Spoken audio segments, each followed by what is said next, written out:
Aquele corredor era enorme, muito grande. Parece que tinha alguma coisa diferente ali. Você estava se sentindo como você nunca sentiu. Era uma alegria que vinha assim de dentro. Você se sentiu uma pessoa importante como você nunca sentiu. Você se sentia amado. Você se sentia alegre, a pessoa mais feliz do mundo todo. Tinha uma alegria que brotava de dentro para fora. Você olhou para suas mãos e para o seu corpo e você percebeu que você estava com uma armadura diferente. Era uma coisa que você nunca tinha visto. No corredor tinha várias pessoas que estavam aplaudindo, celebrando, pulando de alegria. E aí você caminhou naquele corredor até que chegou lá na frente, onde tinha um grande trono. De lá você ouviu uma voz que dizia para você assim: você é a minha obra-prima. Você foi, se dirigiu até aquele que estava sentado no trono, você se colocou de joelhos ali e recebeu um abraço.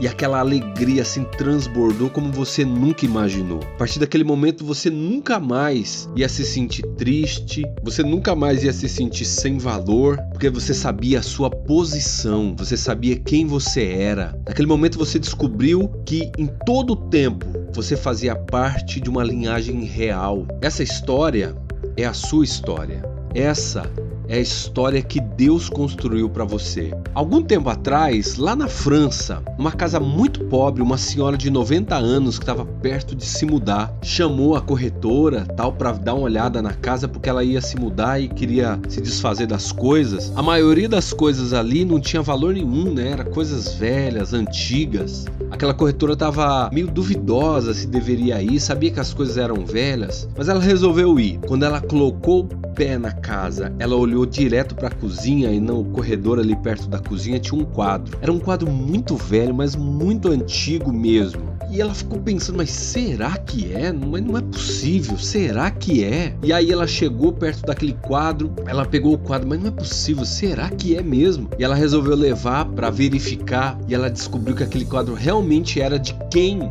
ela imaginava. Era um pintor muito antigo, italiano, Cimabue. Aquele quadro foi avaliado em 27 milhões de reais. 27 milhões. Aquele quadro estava ali, era um quadro velho, sem valor. Todo mundo olhava, não imaginava a grandeza dele. Se ele tivesse vendido, eles teriam uma vida totalmente diferente. Até que alguém que entendia, que sabia medir o valor, foi lá e olhou para o quadro. Assim também na sua vida, talvez você tenha se sentindo triste, abatido, mal, angustiado, você se acha sem valor, até que alguém que conhece o seu valor vai lá e diz o quanto você vale, o quanto você é precioso. Eu quero te dizer o seguinte, a Bíblia está cheia de versículos falando da nossa posição real, a nossa verdadeira posição em Cristo Jesus. Se você é servo de Deus ou não, se você serve a Deus ou não, Deus está te chamando a conhecer essa posição. Eu queria ler com você um texto que está lá em Efésios 1:3. Diz assim: Bendito seja o Deus e Pai de nosso Senhor Jesus Cristo, que nos abençoou com todas as bênçãos espirituais nas regiões celestiais em Cristo. É muito interessante, tem muita gente tentando ser aquilo que ele já é. Você já tentou ser abençoado? Você já tentou conquistar o amor de Deus? Se você fez isso, talvez você não saiba que isso tudo já é seu. O amor de Deus já foi derramado por você. Então, o seu papel é receber isso. A Bíblia deixa claro que você já é abençoado com toda sorte de bênção. Todos aqueles que estão em Cristo já são abençoados com toda sorte de bênção. O que você precisa é acreditar nisso, é aplicar no seu dia a dia essa verdade pela fé. É quando você diz e resolve andar nessa verdade. Você anda, você olha o mundo a partir desse olhar divino.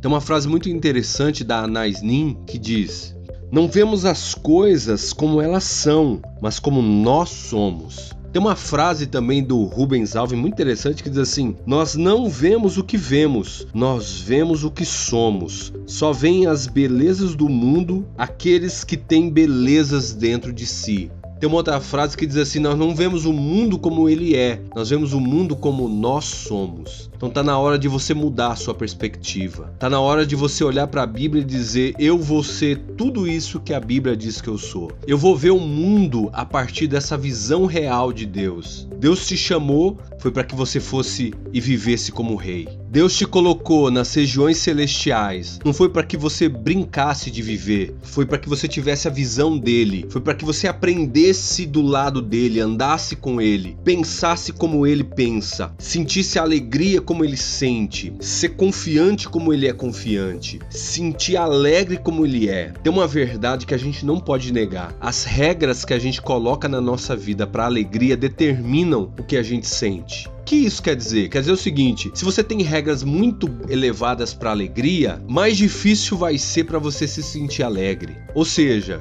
quanto menos regra para alegria, mais alegre você vai ser. Você precisa pensar: eu sou a pessoa mais feliz do mundo porque eu estou do lado da pessoa mais feliz do mundo, que é Deus. Eu estou assentado nas regiões celestiais com ele. Eu sou a pessoa mais confiante do mundo porque eu estou do lado daquele que me fez, aleluia, seu filho, que me colocou nas regiões celestiais. Eu tenho tudo que eu preciso porque nele eu sou abençoado. Nele todas as maldições foram desfeitas, como a Bíblia diz lá em Gálatas 3. Gálatas 3:13. Cristo nos resgatou da maldição da lei, fazendo-se ele próprio maldição em nosso lugar, porque está escrito: maldito todo aquele que for pendurado em madeiro, para que a bênção de Abraão chegasse aos gentios em Cristo Jesus, a fim de que recebêssemos pela fé o Espírito prometido. Tem 3 coisas importantes acontecendo aqui nesse texto. Primeiro, ele nos resgatou da maldição da lei. A condição na lei, no Antigo Testamento, para você ser abençoado, era a perfeição, era você seguir a lei à risca. A condição hoje, no tempo da graça, no Evangelho, é você receber a Cristo como Senhor da sua vida. Você recebe toda sorte de bênção gratuitamente. A Bíblia diz assim: nós somos salvos gratuitamente. A Bíblia diz que nós somos salvos pela sua graça. É pela graça de Deus que você é abençoado. É pela graça de Deus que você é salvo. É pela bondade de Deus. E o texto diz aqui também, muito interessante, que para que a bênção de Abraão chegasse aos gentios. A bênção de Abraão. Deus abençoou Abraão de uma forma especial em todas as áreas. Hoje, nós também podemos desfrutar em Cristo da bênção de Abraão. A sua mentalidade determina até onde você vai. Eu quero confiar que em Cristo Jesus eu estou assentado nas regiões celestiais e que a bênção do Todo-Poderoso repousa sobre mim. E não somente isso, foi para que também, pela fé, nós recebêssemos o Espírito da promessa, o Espírito Santo, que é o próprio Deus habitando em nós aqui na terra. Espiritualmente, nós estamos assentados nas regiões celestiais. E fisicamente, o próprio Deus habita em nós. Fisicamente, é o Espírito Santo que habita em nós. Houve uma troca. Espiritualmente, estamos assentados nas regiões celestiais. Fisicamente, Ele está vivendo conosco, Ele habita em nós, para que a glória dele se manifestasse, para que seja tudo para a glória dele. A partir de hoje, nunca mais se veja como qualquer um, que você faz parte da linhagem real. Talvez você está aí se perguntando, ou dizendo, ou pensando: você não conhece a minha vida, você não sabe que eu estou nas drogas, você não sabe que eu estou dentro da igreja, mas a minha vida está toda arrebentada, estou envolvido com um monte de coisa errada, estou fazendo aquilo que desagrada a Deus. Então vamos lá, vou te dar algumas dicas práticas para te ajudar a ser transformado. Primeira dica prática: você precisa aplicar pela fé a verdade de quem você é, tá certo? Por quê? Porque é impossível a gente viver diferente de como a gente se vê. Então se você se vê de forma diferente, as suas atitudes, o seu comportamento vai mudar. Você precisa entender que agora você já é em Cristo amado, abençoado, favorecido, você já tem autoridade, você não é qualquer um, você está seguro nele, você está aceito, ele te recebe. Então quando você age a partir dessa verdade, você não deixa ser enganado por aquilo que você faz, ou seja, você não deixa as coisas que você faz te enganar. Por exemplo, você errou, então você se acha uma pessoa sem valor. Não, eu tenho valor, eu sou amado e eu nunca mais vou fazer isso. Então, se você renova a sua mente a partir dessa verdade, você aplica essa verdade pela fé no seu dia a dia. Primeiro ponto. Segunda coisa é que na Bíblia, aquilo que a gente acha que é sentimento, na verdade é uma atitude. Por exemplo, quando a Bíblia diz para você se alegrar, alegre-se no Senhor, ele não está pedindo para você se sentir alegre. Ele está pedindo para que você haja com alegria. E aí o sentimento vem depois. Então a atitude é primeiro, porque o sentimento é um resultado daquilo que a gente faz. Isso aqui é muito importante, a ciência tem mostrado isso, tem vários livros que mostram isso, que aquilo que a gente faz determina aquilo que a gente sente. Por exemplo, se você comunica alegria, você age como alguém alegre, você sorri, você age como alguém alegre, o seu sentimento vai mudar. Ou seja, se você agir como alguém alegre, confiante, encher o peito de ar, sorrir, agir como alguém alegre,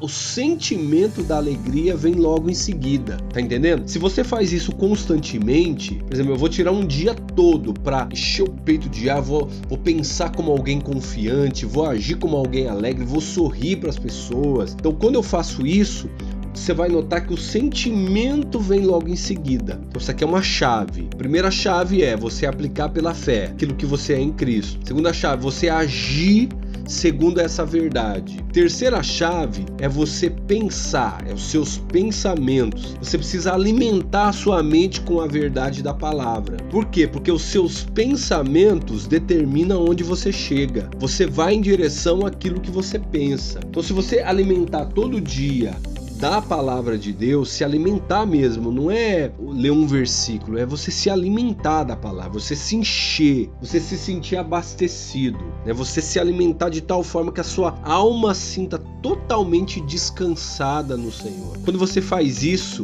o seu comportamento vai em direção a isso. Então você vai em direção àquilo que você pensa. Se você está cheio de pensamentos de autodestruição, de morte, de tristeza, é sinal de que você está abastecendo a sua mente das coisas erradas. Está na hora de mudar a fonte da onde você está bebendo. Você precisa se alimentar das coisas corretas. Essas 3 dicas, eu tenho a absoluta certeza, se você fazer isso, a sua vida não vai ser mais a mesma. Tá certo? Então, se você gostou desse vídeo, deixa o seu like, tá bom? Se inscreva no canal e se fez sentido tudo isso para você, compartilhe esse vídeo com alguém, tá certo? Você pode deixar o seu comentário, se alguma coisa aqui foi interessante, falou com você, deixa o seu comentário aqui pra gente saber se a gente tá indo no caminho certo, se tá fazendo sentido para você, tá bom? Deus abençoe, fique com Deus e até o próximo vídeo.